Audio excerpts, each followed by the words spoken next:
সিন্ডিকেটের মাধ্যমে দেশটাকে ধ্বংস করার চক্রান্ত চলতেছে। পরিকল্পিতভাবে শ্রমিক এবং মালিকের মধ্যে বৈষম্য সৃষ্টি করা হয়। শ্রমিকরা তাদের ন্যায্য প্রাপ্তি পাচ্ছে না। কেন পাবে না? এর কারণ কোথায়? বহুত কারণ আছে। সব সিন্ডিকেটের মাধ্যমে দেশটাকে ধ্বংস করার চক্রান্ত চলতেছে। যে গার্মেন্টস এর প্রয়োজন ছিল 1000 কোটি টাকা, তাকে দেওয়া হয়েছে 4000 কোটি টাকা।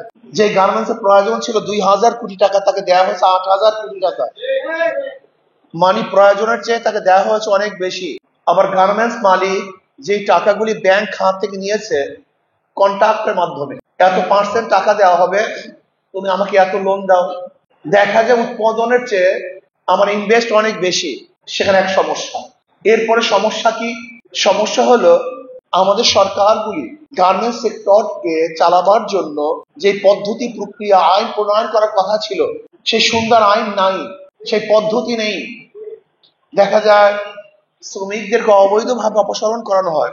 শ্রমিকরা জানি না কখন তাদের বিদায় নিতে হবে, চাকরিচ্যুত হবে।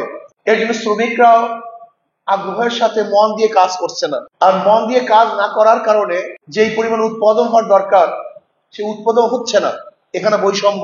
যদি শ্রমিকদের ন্যায্য অধিকার দেওয়া হতো, জুলুম না করা হতো, অত্যাচার অবিচার না করা হতো, তাহলে শ্রমিকরা এই প্রতিষ্ঠানকে নিজের আপন মনে করতো। তারা সে উৎপাদন বাড়িয়ে দিত, লাভবান হতো। লাভবান হতো মালিক, লাভবান হতো শ্রমিক, লাভবান হতো এই দেশ। কিন্তু সেখানে পরিকল্পিতভাবে শ্রমিক এবং মালিকের মধ্যে বৈষম্য সৃষ্টি করা হয়। শ্রমিকে কোথায় থাকবে? আমি দেখেছি রাত্রে 1টার সময়, 2টার সময় গার্মেন্টস ছুটি দেওয়া হয়। আমার মা বোনেরা সে রাত্রে 2টার সময় রাস্তায় কোথায় যাবে, কি অবস্থায় থাকবে?